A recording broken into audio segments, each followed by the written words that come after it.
Добар ден, почитувани, ова е стартот на уште една нова телма амбуланта, реализирана во соработка со клиничката болница Жан Митрев. Денеска ќе зборуваме за некои од најчестите уролошки тумори.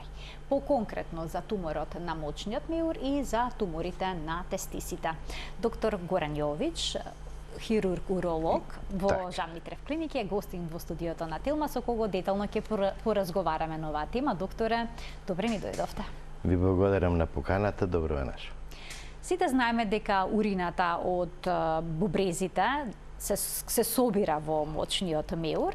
Е сега, која е точно неговата функција и сложена ли е структурата на овој орган? Каде е лоциран?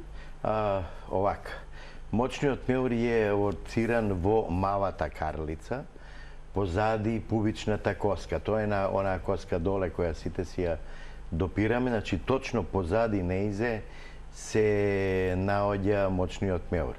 Мочниот меур е резервоар, балон во кој се собира урината од двете филтер станици, практично од двата бубрега, па по бубрежните канали се слива доле и доаѓа во мочниот меур.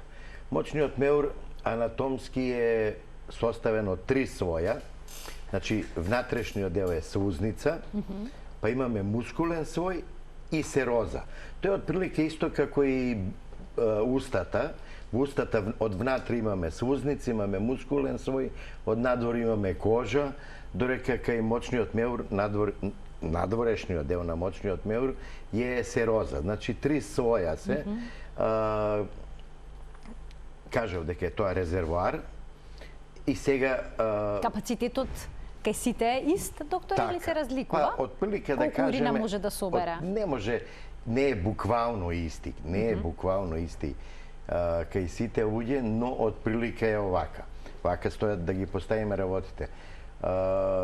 Во мочниот меур доаѓа урината и доаѓа до отприлика некоја количина од 250, да кажеме, до 300 милилитри, кога човек го добива првиот нагон за мокрење. Да кажеме дека го одложува мокрењето и потоа после следните 100 милилитра или веќе собрани 350 до 400 милилитри, повикот е уште појак.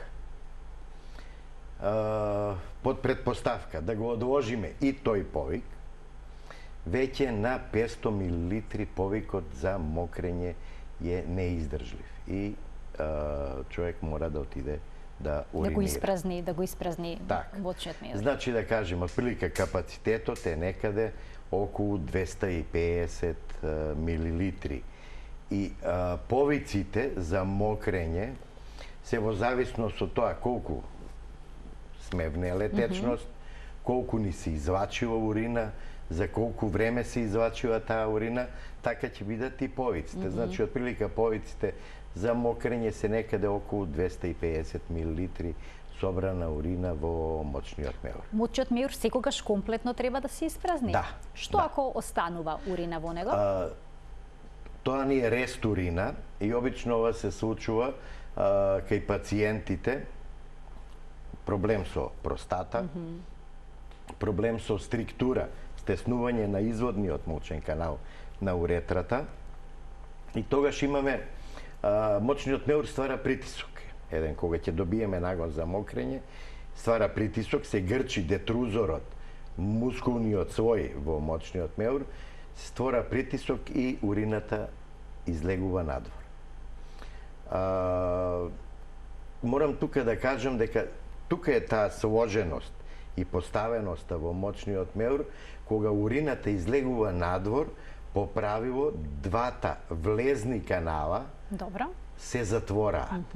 Значи, урината, за да не се враќа назад, према бубрезите, него да оди во еден правец према надвор. Практично доле орифициумите, влезните отвори на двата бубрежни канала изиграваат неповратни вентили. To je bukvalno kako i kaj kolit imame, nepovraten ventil, pa воздухот оди во еден правец, не смее да се врати назад, така je isto i ovde postaveноста. To je ta složenost во moćниот меур, кога moćниот меур не дозволува да урината се враќа назад кон бубрезите, него оди само во еден правец према напред. Сега, имаме рестурина. Значи, тоа е, пациентот бил да мокри, не се испразнил до крај и собрал, еве, некаде околу 250 мл, оди мокри и му остануваат 100 мл за остаток. Брзо се надополнува до 250, сега уместо да чека да дојдат нови 250 во moćен меур, кај него доаѓаат 150 и он веќе добива повторно нагон за мокрење. И затоа е честотата почеста, бидејќи овие пациенти не се празнат до крај, имаат рестурина. И они, уствари, доаѓаат на доктори, се јавуваат со симптом, докторе, многу често мокрам или ноќно време, обично станувам по неколку пати, не сум наспан. Тоа е всушност причината поради која што ќе побараат помош. Поради која што ќе побараат помош. И тука вие ќе направите испитувања. Да, испитување зошто и ќе утврдите зошто ова се случува. Зошто се случува и зошто останува таа рестурина. Значи тука е таа сложеност во функцијата на moćниот меур. Moćниот меур е иначе нервиран од нервни влакна кои излекуваат некаде од кичмениот мозок, некаде на висина на L5, тоа е лумбален 5 и пршлен, или IS1, сакрален први, така да некогаш честотата на мокрење и проблеми со празнење може да биде поврзана и со некои заболувања на кичмениот столб. Некоја дискус хернија, можеби, нешто да тако, кажеме така, или повреда некоја повреда. Некој изместување и така, да. Докторе, колку често се јавуваат тумори на moćниот меур и дали тие создаваат ваков тип на проблеми? Туморите во moćниот меур, па да ви кажам, по статистика во последниве години се доста чести. Прашањето е зошто, и тоа лебди постојано, и секојаш одиме на тоа да го поврземе со некоја причина зошто се почести отколку порано. Според мене, јас мислам дека е тука проблем загадувањето, зрачењето, така да тоа го поврзувам со ова, затоа што, видите, по една статистика за честотата на појавување на тумори во moćен меур, кај одредени групи на луѓе, е познато е дека луѓе кои работат во нафтена индустрија, луѓе кои работат во земјоделие, ја најдов. Да, земјоделие, да, поради овие токсични препарати кои се прскаат. И во индустрија со алуминиум. Така, индустрија со алуминиум, кожарска индустрија, кај што имаме исто така доста хемикалии. Ја ги најдов и фризерите, докторе. И па ради хемикалии кои ги инхалираат. Ради тоа е. И тоа се поврзува со ова. Реков, чеварската индустрија, ради сите оние силни лепаци кои се користат во таа кожна индустрија, и кај страсни пушачи. Да, велат дека 50% од случаите се врзани со пушењето така, цигари. Дефинитивно, статистички потврдено дека пушачите се ризична група за појава на тумори во moćниот меур. Страсни пушачи. Значи, тоа се пушачи кои, да кажеме, конзумираат дневно 30 па и повеќе цигари. А што е со возраст?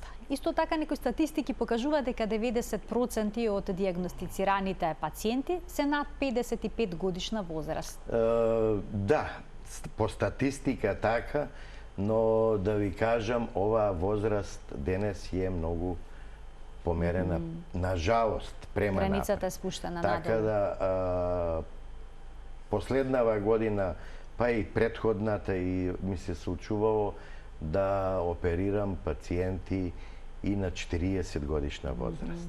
Така, за жал, значи се порано се јавува оваа болест, а имаат ли, докторе, некакви симптоми пациентите? Болка, зачестеност во уринирањето?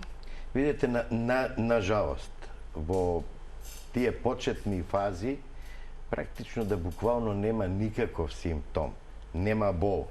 Кај нас пациентите одат на лекар само ако нешто ги боли. Додека не ги боли, не се појавуваат на лекар. Сега тука имаме уште еден симптом кој знае често да се појави, хематурија. Крв во урината? Крв во урина. Секогаш е видлива? Безболна хематурија. И видлива е? Видлива. Обоена е урината? Обоена е урината. Кај нас пациентите ова го поврзуваат со еден друг детал и така, као во тек на вчерашниот дел пиев сок од брусница, приев сок од боровинки, јадев цвекло и така. И сега го поврзуваат тоа со бојата од она која го конзумирале. Нажалост не е така тоа. Крв е крв во урина. И појава на крв во урина е опомена на пациентот да се јави веднаш на лекар за понатамошни исследувања. Не секогаш значи дека појава на крвта во урината е сигурно тумор во мочен меур или тумор во мочните патишта. Ќе го објаснам и тоа, кај се појавуваат овој се локациите на овој тип на тумор. И затоа и ова сега го споменав, значи не секогаш појавата на крв во урината е знак дека е тумор. Може да биде воспалителен процес, може да биде калкулоза во уринарните патишта, па иритација од тој калкулус, па да се појави крв во урината и така. Но обично овие друг тип на хематурии се надополнети со некои други симптоми. Кај едно воспаление имаме и болка, може да имаме и покачена телесна температура, пецкање при уринирање, зачестено уринирање, да кажеме кај калкулозата, кога се спушта камчето, сепак има и болка. И надополнето е со некои други симптоми. Безболната хематурија во треба да го вклучи алармот и пациентот веднаш да се јави на лекар. Така е. Какви испитувања правите доколку пациентот се пожали дека нема болки, а забележал присуство на крв во урината? Така, значи првата средба со пациентот е нормално, нели, разговор, преглед со ултразвук, ехо, и тоа мочниот меур се гледа наполно, кога е полно мочниот меур, тогаш подобро се гледаат зидовите на мочниот меур и тогаш можеме да видиме некоја нерамнина, да кажеме. Одма тука следи упат за уринокултура на микробиологија, каде ќе ни покаже дали можда кај пациентот се работи и за некој инфект надополнет или имаме инфект, дека е поради тоа хематуријата. И потоа одиме понатаму на компјутерска томографија со контраст и цистоскопија. Што е тоа цистоскопија? Цистоскопија, тоа е исто како да кажеме гастроскопија или колоноскопија, кога се влегува со апарат низ уретра во внатрешноста во мочниот меур го исполнуваме со физиолошки раствор, го полниме и практично внатре гледаме како под вода. Во водена средина го растегнуваме мочниот меур со камера, нели, и тоа го гледаме на монитор. Зголемувањето ни е некаде до 10 пати на камерата, така да тука можеме да ги видиме и најситните промени. Каде најчесто се јавуваат туморите на мочниот меур? Туморите во мочен меур најчесто се јавуваат на слузницата, независно од на кој дел. Може да се појават доле на тригономот. На внатрешниот слој, значи. На внатрешниот слој, значи на слузницата. Внатре мочниот меур е обложен со слузница. И сега внатре гледаме со камера ова и обично знае да се јави на латералните ѕидови, на преден ѕид, па дури некојаш и на самиот отвор на вратот на мочниот меур и знаат да бидат скриени према напред. Затоа е тука битно окото и искуството на докторот. Оној кој што прегледува. Да го погледне детално целата внатрешност на мочниот меур. Сега е тука да се надополнам на ова, исто оваков тип на слузница ни се обложени и уретерите, значи тоа се мочните канали кои одат од бубрезите до бешика. Практично тоа се цевчињата низ кои оди урината од бубрег до мочен меур. И бубрежното легенче во бубрегот. Така да, истиот овој тип на тумори кои се јавуваат во мочниот меур, знаат да се појават и во овој дел од уринарниот тракт. И затоа е многу битно исследувањето, направиме цистоскопија и видиме дека немаме тумор. А имаме сепак продолжување на хематуријата, на појавата на крв во урина.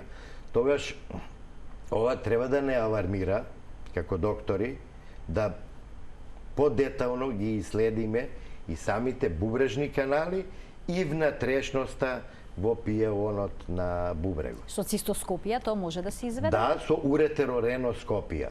Значи се влегува со уретерореноскоп, тоа е па сега апарат кој исто така се влегува доздова во мочен меур, ама низ мочниот канал можеме да стигнеме горе до бубрежното легенче и да го погледнеме и да видиме да не случајно се работи за тумор некој во овој дел од уринарниот тракт, ако го немаме доле.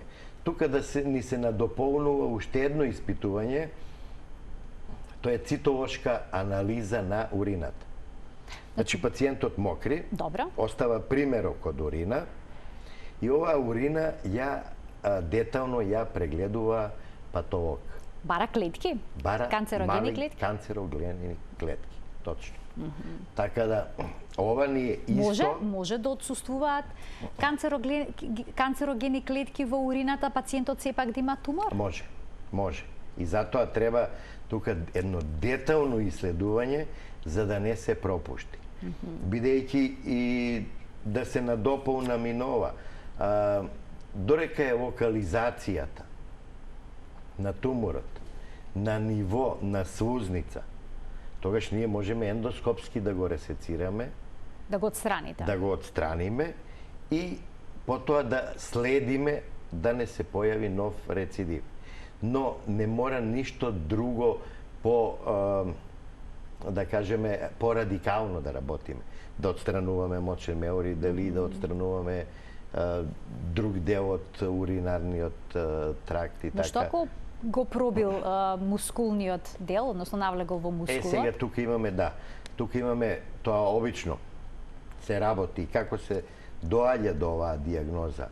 Ние сме диагностицирале тумор на мочен меур, во следна фаза следи оперативно лекување, кога имаме ресекција, отстранување на мочниот меур и многу е битно при оперативното лекување, кога ќе се отстрани мочниот меур, да се земат примероци и од базата, каде што бил подлабоко, каде што бил локализиран туморот во мочниот меур.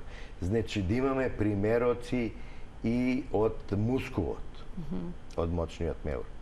И сега тоа следи одговор на вашето прашање, што ако имаме пробив во мускулатурата.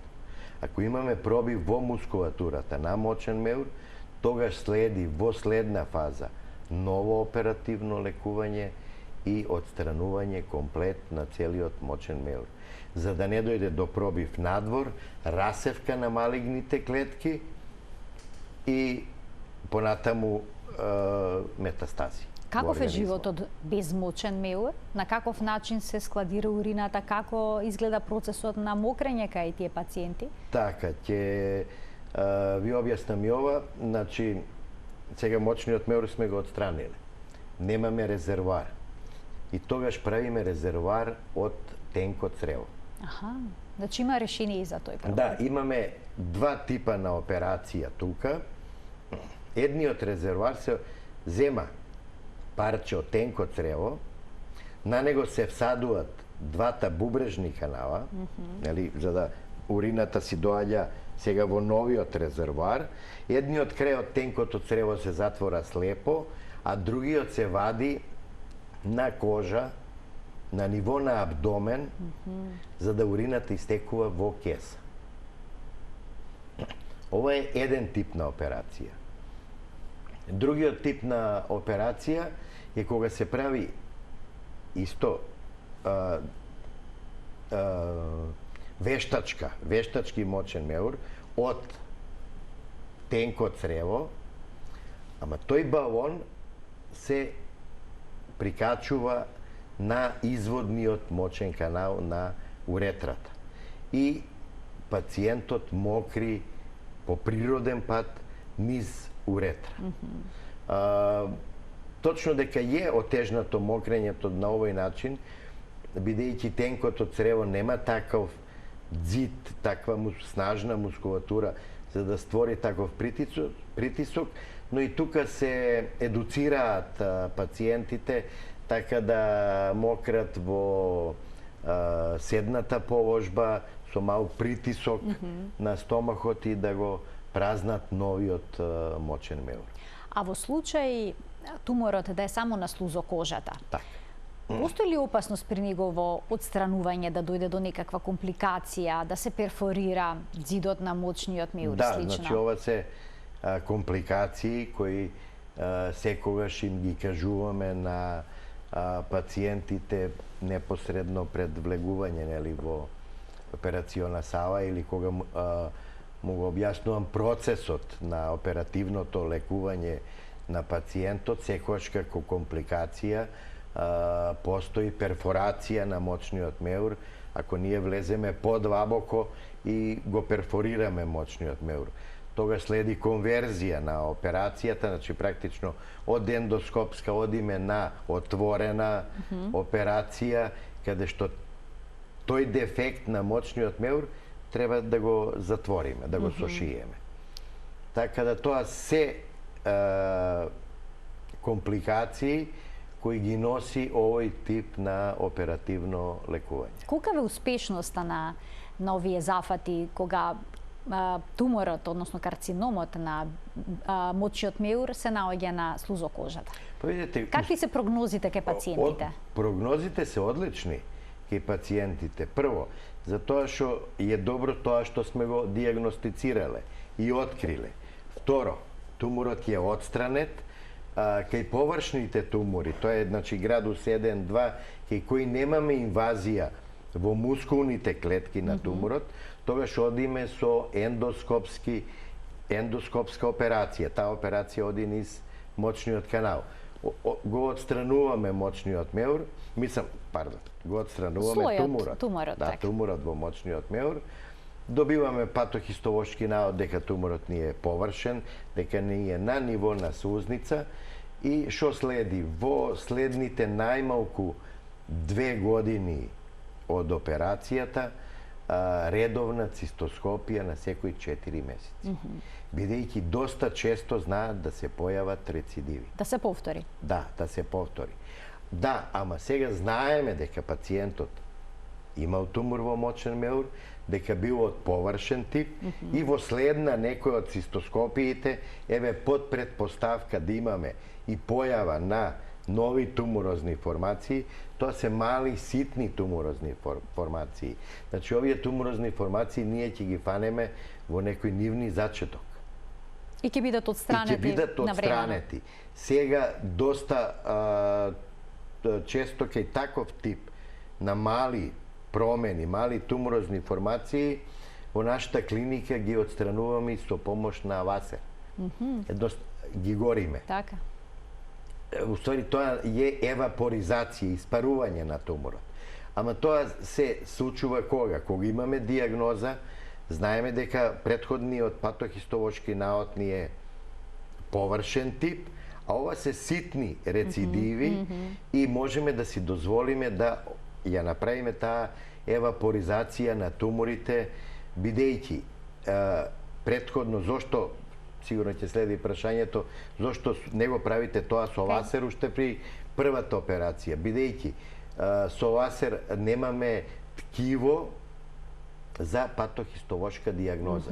И ние не знаеме туморот дали е пробиен во мускулатурата или не е. Веќе тоа би било грешка на операторот. Бидејќи нема да добиете одговори. Да, грешка на операторот, ако се одлучи да го евапоризира туморот, испари туморот со ласер, а не добие материјал за патохистолошки наот. И последното прашање во однос на туморите на мочниот меур е дали потоа пациентите можат уредно да мократ, се јавуваат ли некакви проблеми, им давате ли некаков совет во однос на исхраната, колкава количина на течност да пијат? Да, на овој тип на пациенти постоперативно се советува да земаат што повеќе течност. Тип на исхраната, па да кажеме нормална исхрана без некои иритирачки средства и да ги тргнат агенсите, причинителите. Ако е тоа возможно. Ако е возможно.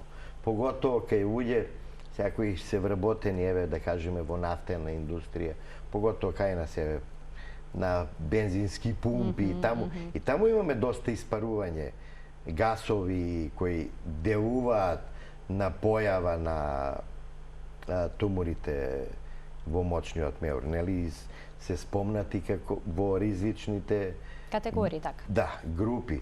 Сега тука е многу тешко да го отстраниш пациентот од работа. Кога се работи, или макар да се тргне на работно место каде имаме помалку влијание од овие испарливи материи.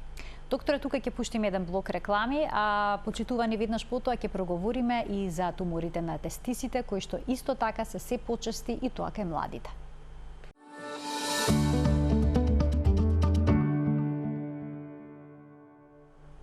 Продолжува денешната Телма амбуланта, зборуваме за туморите на мочниот меур и тестисите со доктор Горан Јович, хирург-уролог во Жан Митрев клиник.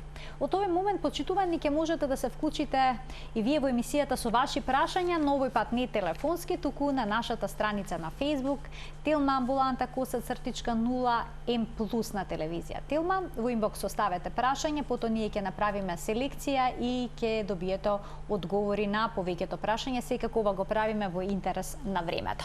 Докторе, за разлика од туморите на мочниот меур кои што се јавуваат обично по 55-та година, и кога споменавте дека границите тука се поместени, точно. Сепак туморите на тестисите се јавуваат многу порано и ве најдов некои статистики помеѓу 15-та и 35-та година од животот, а најголемиот број ново заболени се на возраст од 30 до 34 години. Сега кога видов возраст 15 години, возраста може да виде и од 20 до 30-35 години.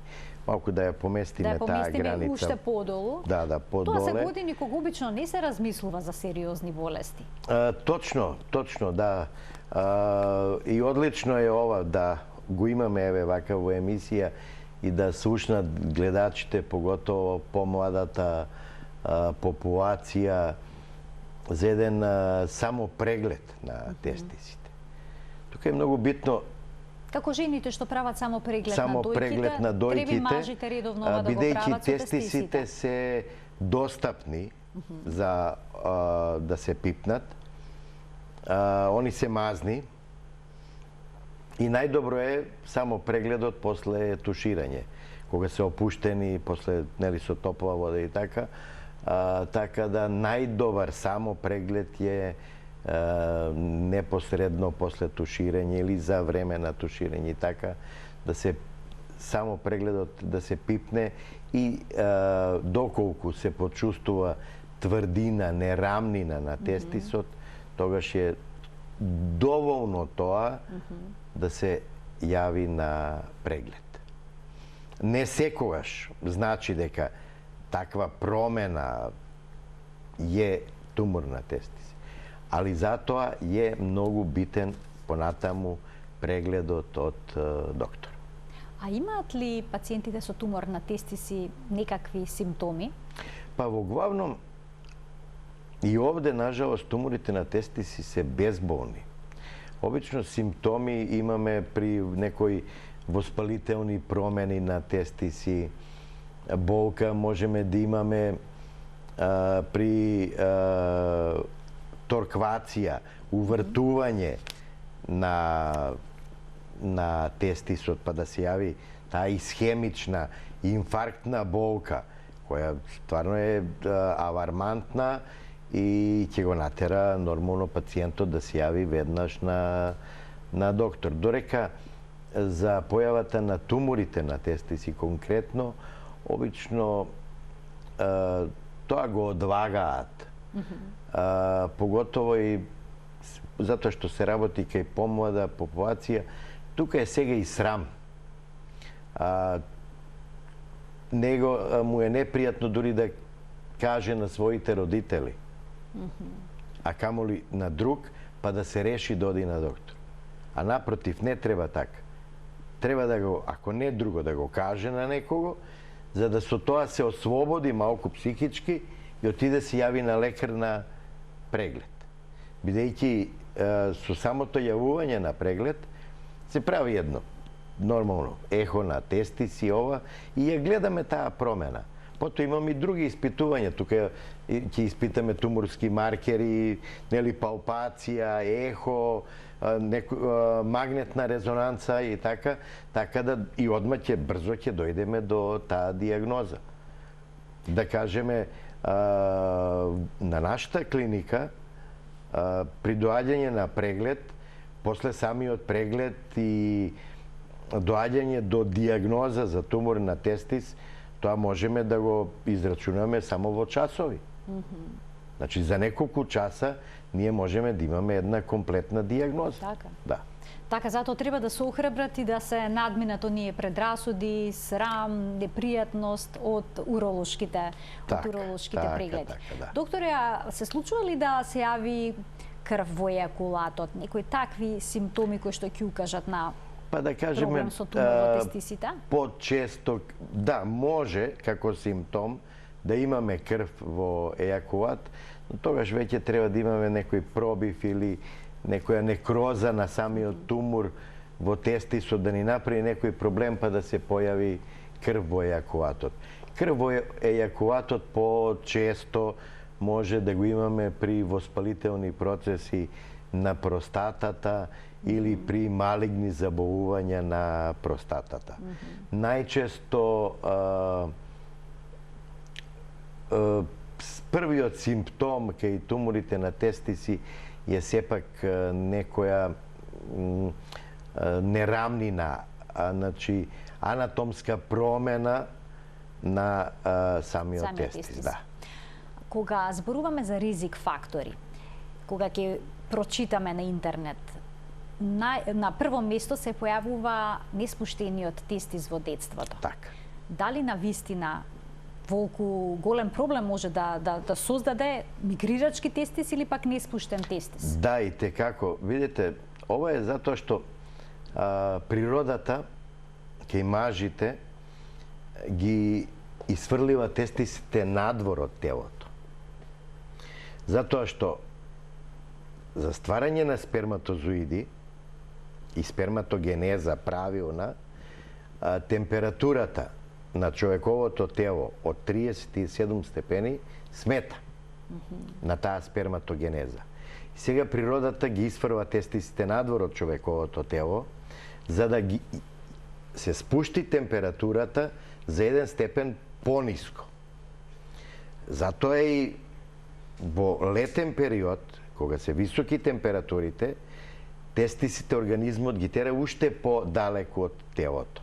За разлика, нели, зимно време или во ладен период, секогаш тестисите ги прибира горе за да ги грее. Значи, отприлика тука да се одржува некоја температура така, за степен пониска од нормалната температура на човековото тело. И сега имаме, прашањето ваше беше задршка на неспуштен тестис, кој се задржал или во абдоминалната шуплина, или се задржал во ингвиналниот канал. Тоа е оној канал од каде што се спушта тестисот доле во скроталната кеса, и доколку не е спуштен,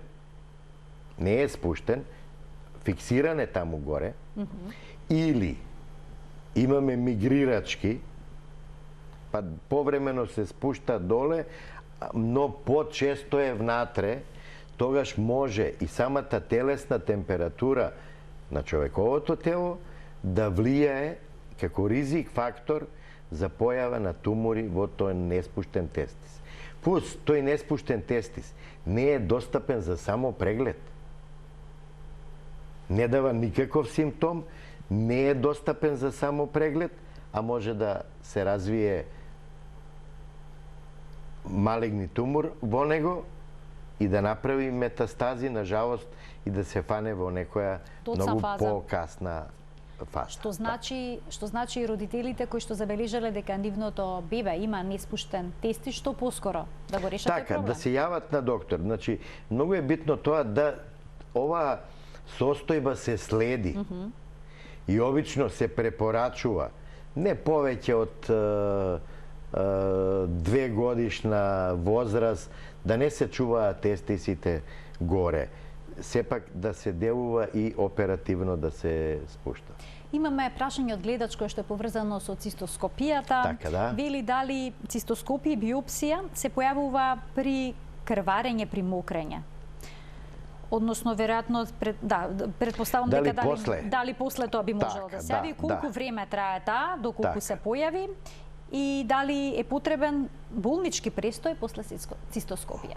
Не, кај нас цистоскопиите на нашата клиника ги работиме амбулантски, но во една интравенозна потенцирана анестезија, значи тоа дека цистоскопијата е безболна, пациентот после цистоскопијата се задржува неколку часа на клиниката и потоа оди дома. Можна е појава на крв во урината во наредните неколку дена после цистоскопијата, зашто пациентот е известен непосредно пред самата цистоскопија, да знае за да не се уплаши дома кој ќе види крв во урината. Друго што е битно, дали пациентот прима антикоагулантна терапија, дали пациентот прима редовно аспирин.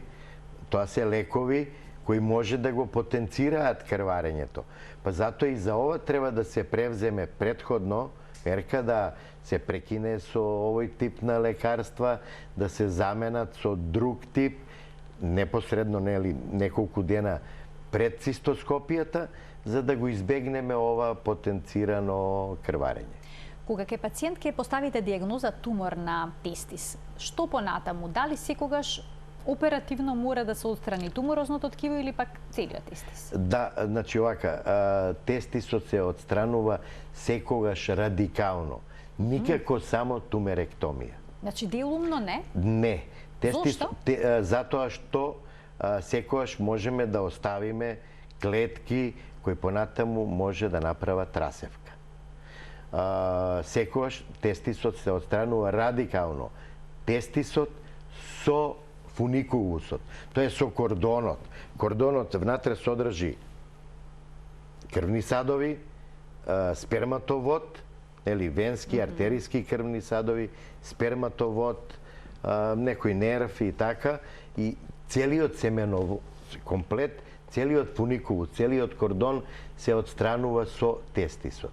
Тогаш е тоа радикално отстранување и кога се прави патохистолошка анализа на туморот, после нели отстранувањето, секогаш се зима примерок и од горната ресекциона ивица на самиот кордон, за да случајно нели патологот не открие клетки и во горната ресекциона ивица. Во главно, сега туморите ги доста релативно рано ги откриваме и како следи понатаму лекувањето. Се диагностицира туморот, се отстранува и потоа обавезно имаме во зависност, нели сега имаме патохистолошки наод. Во зависност од тој патохистолошки наод имаме онколошки третман. Терапија која ќе одреди онколог. Така. Секогаш на пациентите, на младите пациенти, им напомнувам да после оваков тип на оперативно лекување, секогаш пред да одат на онколошка терапија, донираат сперма во сперма банка. Зошто тоа? Тоа е затоа што на да се плодноста? затоа што хемотерапијата утре може да имаме влијание на плодноста, бидејќи пациентот останува сега со еден тестис. И може да имаме влијание на плодноста. Поради тоа се советува да се донира сперма во сперма банка после операцијата, не пред операција. Бидејќи па од друга страна, ако е пред операција, во овој тестис имаме малигни процес, па донираме, да кажем, се донираат сперматозиди, нели и така, и се смета дека дел од сперматозоидите може да бидат и од другиот тестиси, така? Така да најдобро е да се донира сперма од здравиот тестис после оперативното лекување, а потоа да се продолжи на онколошка терапија. Прогнозата, морам да кажам и ова, за да не ги фаќа паника сега пациентите и така да... Доколку на време откриена болеста, во почетните стадиуми, какви се шансите? 100% излекување. Одлично. Значи, може комплетно по тоа да водат нормален живот и се смета дека се здрави? Да, се смета дека се здрави, бидејќи после терапијата и ова, нормално дека имаме редовни контроли во наредните неколку години, да кажеме, од оперативното лекување, со едно компјутерско снимање на нели на човековото тело и така, да кажеме граден кош, абдомен и ова се направи едно компјутерско исследување еднаш годишно, но тоа е добро да го прави и здрав човек, како скрининг. Како скрининг и така. Буквално е ова еден скрининг и во главном пациентите на време откриен тумор на тестис одлично завршуваат. Хируршко лекување комбинирано со онколошка терапија. Но што е со нивното психолошко здравје после операцијата? Освен што се соочени со малигна болест, чувствуваат ли некаков проблем со тоа што недостасува еден тестис? Да, и текако. Хендикепот е голем, психички е овде хендикепот. Не е воопшто, бидејќи и со еден тестис е плоден пациентот, имаме малтене нормална бројка на нормален спермограм, нели, нормална бројка на сперматозоиди, но затоа и е воведено и постои во втора фаза оперативно лекување, имплантација на протеза, на вештачки тестис, кој е сличен, не сличен, него буквално ист по конзистенција како и нормалниот тестис и буквално и на пипање не може да се препознае дека е тоа вештачки имплант. Ова е, да кажеме, кај пациентите една голема психолошка потпора во постоперативниот период. за да може понатаму во животот да продолжи нормално да живее и никогаш да не го добива прашањето зошто јас сум со еден, а не со два. Значи има решение, Да. решение и за тој проблем. Така, да. Од ова емисија може, докторе, да заклучиме дека е многу важно навремено да се јавиме на лекар доколку забележиме какви било промени со нашето здравје. Так, да. Дека е потребно мажите да прават само преглед на тестисите, исто како што жените прават на дојките. Така, да. Колку често тоа да го прават? Па видите колку често. И од која возраст да почнат? Па после 15-та После година 15-та? треба. И друго е сега да се надоврзам и нова и ова морам да кажам, секогаш поготово младите пациенти ќе си напипаат нешто доле, тоа може да биде и некоја промена на кожата на доле на скроталниот дел. Може да биде промена на изводните каналчиња, може да биде некоја цистичка, значи некоја формација. И они сега почнуваат отворат интернет, ќе прочитаат и одма ќе прочитаат малигни заболувања ова и запаѓаат во некоја ќе се преплашат, а не се јавуваат на доктор и не кажуваат на никого. И така живеат со месеци. Страшно. Да. И затоа и ова апел до помладата популација. Секогаш, доколку доволно е само да си поставите сам на себе си прашање, имам некоја промена, што е таа промена? Нека се јави на доктор да отиде на преглед. За да не се оптеретува овака со месеци, да не го преживува целото ова, бидејќи, верувајте, буквално ретко кој пациент дошол одма на преглед. Секогаш ова е после месеци и месеци припрема психолошка дали да отиде на преглед. Докторе, разговарате ли со пациентите ве зошто не се јавуваат веднаш на лекар? Да, Зошто им е потребно страв? Страв и срам. Стравот е? Страв и срам. Срам затоа он и дома не кажува на родителите, а камоли на други. А во главно се млади луѓе, да кажеме 15, 17, 20 години. И тука е тој проблем. Не сме на Доколку не се никого да работи за кажем. тумор, што би можело друго да биде? Така, затоа и ова го кажав сега. Значи, може да биде некоја промена на кожа, атером, масно ткиво, циста на изводните сперматични каналчиња. Значи многу дијагнози. Да, многу дијагнози, да. Не треба веднаш да се помислува на најлошото и затоа треба веднаш да се појде на уролог за да се потврди или исклучи. Практично се ослободи од притисокот. Така е. Докторе, ви благодарам што бевте наш денешен гостин во Телма амбуланта, како и секогаш многу интересни појаснувања на темата на која што говоревме. Ви благодарам на поканата. Уште еднаш ви благодарам што одвоивте простор да бидете во студиото на Телма, а им благодарам и на гледачите што не следеа и денеска со внимание. Се гледаме секој работен ден во 12:50 на Телма. Пријатно.